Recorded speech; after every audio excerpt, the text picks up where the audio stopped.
একটি একাকী হাতি বনের মধ্যে বন্ধু খুঁজছিল। প্রথমে সে একটি বানরের কাছে গেল। বানর শুরুতেই তাকে অস্বীকৃতি জানালো।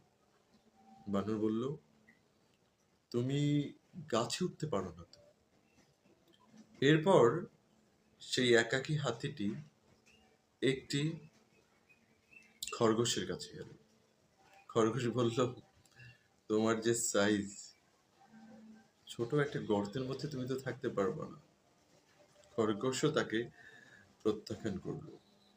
এরপর হাতি একটা ব্যাঙের কাছে গেল। ব্যাঙ বলল, তোমার যে শরীর, তুমি তো জাম্প, লাফ দিতে পারো না। বনের প্রত্যেকটি প্রাণী হাতিকে প্রত্যাখ্যান করলো। কেউই হাতির বন্ধু হতে চাইল না। পরদিন হাতি দেখলো সকল প্রাণী ভয়ে দৌড়াচ্ছে। তখন হাতি কি করলো? একটা ভাল্লুককে থামালো। থামিয়ে জিজ্ঞেস করলো, কি হয়েছে?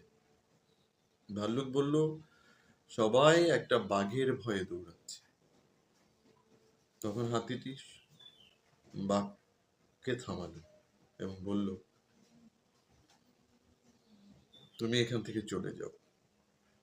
বাঘ নাছোড়বান্দা, সে বলল, তুমি আমার পথ কেন আগলে রেখেছো? তুমি এখান থেকে সরে যাও। হাতি কি করলো? তার গায়ের জোরে বাঘকে একটি লাথি মারল।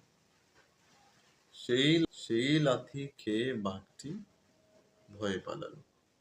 মনের সবাই বুঝলো উপযুক্ত সাইজ আছে বন্ধু হবার জন্য।